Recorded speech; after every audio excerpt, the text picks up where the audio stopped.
What if Earth stopped spinning? It begins like every other morning. Push notifications, coffee machines burbling, the soft glow of sunrise leaking through curtains. But at 9:17 GMT, something impossible happens. Earth's rotation stops. Not a slowdown, not a wobble, an instant halt. We never feel the planet's turn, yet at the equator, we're all hitching a ride at about 1,670 kilometers per hour. That motion is baked into everything: wind patterns, ocean currents, the length of day, the comfort of twilight. Remove it in a blink, and the world becomes a physics experiment with the safety off. The first 10 seconds, the ground stops. You don't. Anything not bolted to bedrock keeps flying east at its previous speed. Cars, trains, planes, ships, glass, soil, you. Side streets turn into runways. Highways become slingshots. Entire forests ripple like wheat before being torn from their roots. Along coastlines, the ocean behaves like a spilled bowl. Mega tsunamis, hundreds of meters high, surge inland. Ports, marinas, and entire seaside districts disappear beneath moving slabs of water and debris.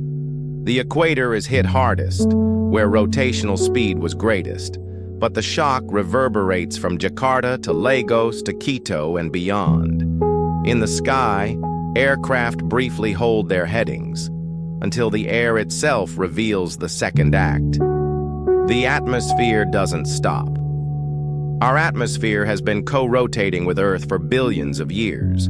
When the crust halts, the air keeps going. The result, planet-scale winds screaming eastward, far beyond any hurricane on record.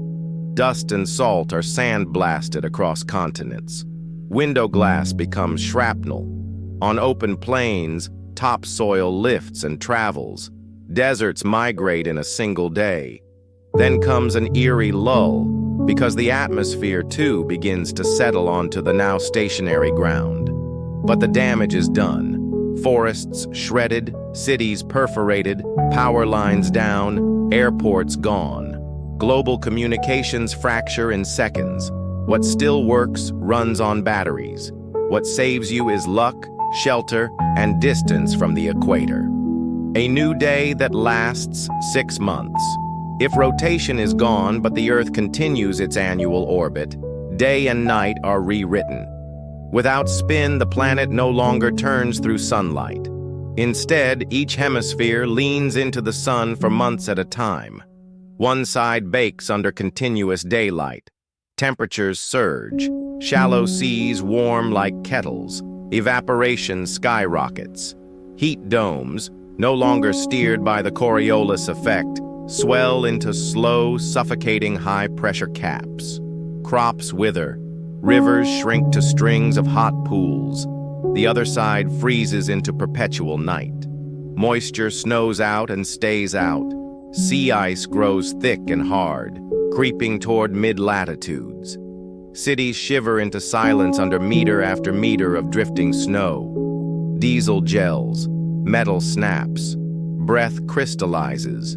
Between the inferno and the deep freeze lies a wandering border. The Terminator, a dim band of permanent dusk where temperatures are merely brutal, not instantly lethal. In this twilight belt, humanity tries to gather. The end of familiar weather. No rotation, no Coriolis effect. That invisible deflection is what curls storms, spins cyclones, and organizes trade winds. Strip it away, and the atmosphere slows into lumbering cells.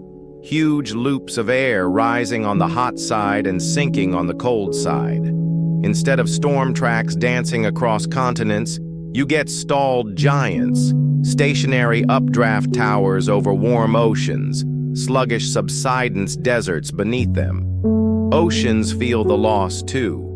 Currents like the Gulf Stream and Kuroshio fade without rotational steering. Nutrients stop upwelling where they once fed fisheries. Warm water piles and stagnates, while polar basins trap cold, briny layers beneath ice. Marine food webs crash from the bottom up. Maps redrawn by water spin made Earth slightly bulged at the equator, an oblate spheroid, not a perfect sphere. Remove that spin, and gravity gradually reshapes the planet toward roundness. Water follows gravity's new rules. Over months to years, oceans migrate poleward. High-latitude shorelines drown. Mid-latitude shelves vanish under rising seas. Meanwhile, vast equatorial basins empty, revealing drowned landscapes, fossil reefs, submarine canyons, sunken mountains. Former tropical archipelagos are left high on mudflats as birds circle over stranded harbors. What used to be beachfront property near the poles becomes sea floor. What used to be abyssal plain near the equator becomes cracked, salt-crusted desert. Continental interiors buck under the sudden redistribution of mass. Fault lines remember old grudges. Earthquakes grow more frequent. Volcanoes test their vents. Collapsing infrastructure satellites don't care about rotation.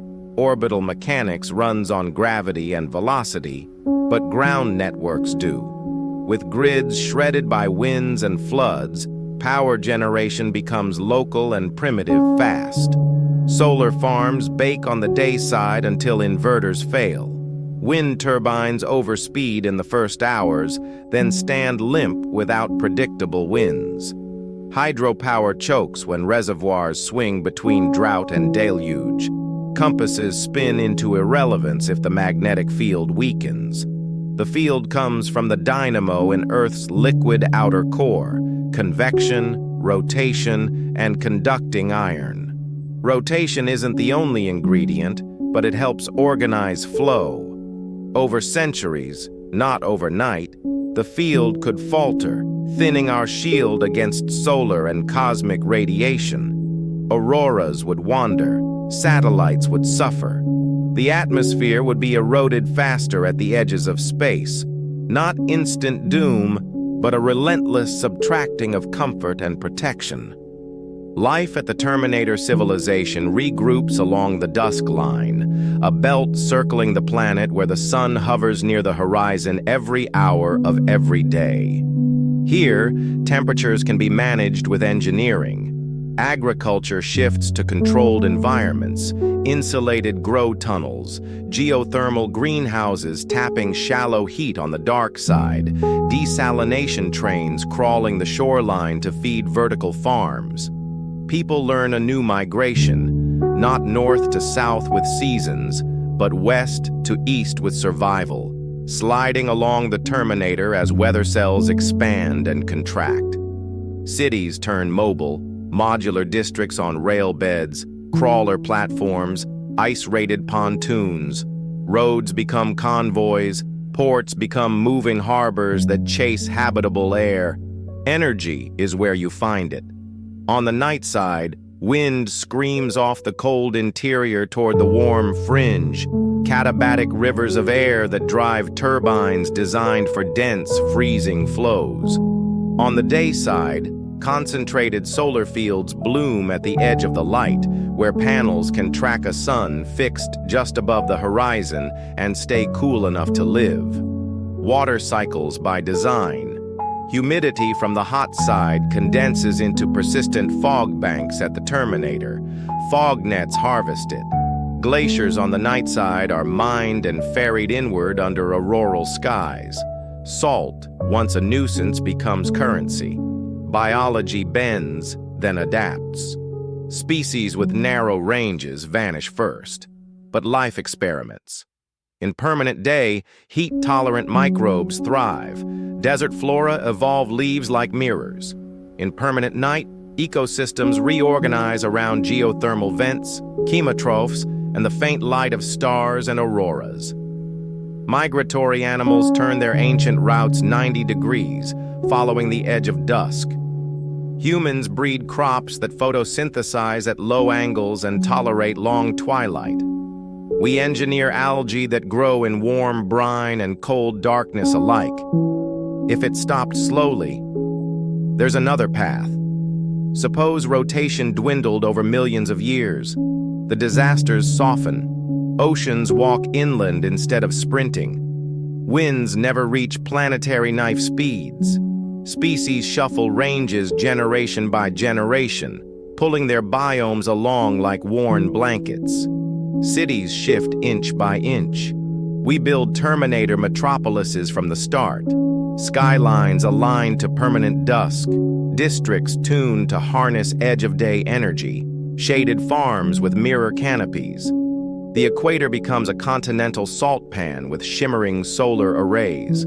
Polar seas become warm, fish-rich crescents. The map looks alien, but it's habitable, because time gave us practice. The human story. The shock of the first day writes itself into history. The stopping. But what follows is the long work of engineering a world that never turns. We measure life by the angle of the sun above the horizon. Our holidays come when the twilight line passes particular landmarks. Our myths feature cities that walk and seas that trade places with deserts. And the lesson? Rotation wasn't just a backdrop. It was a system of systems. The quiet metronome behind climate, weather, currents, migration, sleep. We never noticed the beat because we were dancing to it. So the next time you watch clouds curl into spirals on a weather map, or feel a sea breeze clock in right on time, remember, you're aboard a blue world spinning faster than any jet. Wrapped in winds, it conducts like an orchestra. Take away the spin, and the music changes. But while it lasts, while dawn still follows night in 24 measured hours, this planet is a masterpiece of motion. Hold on to it.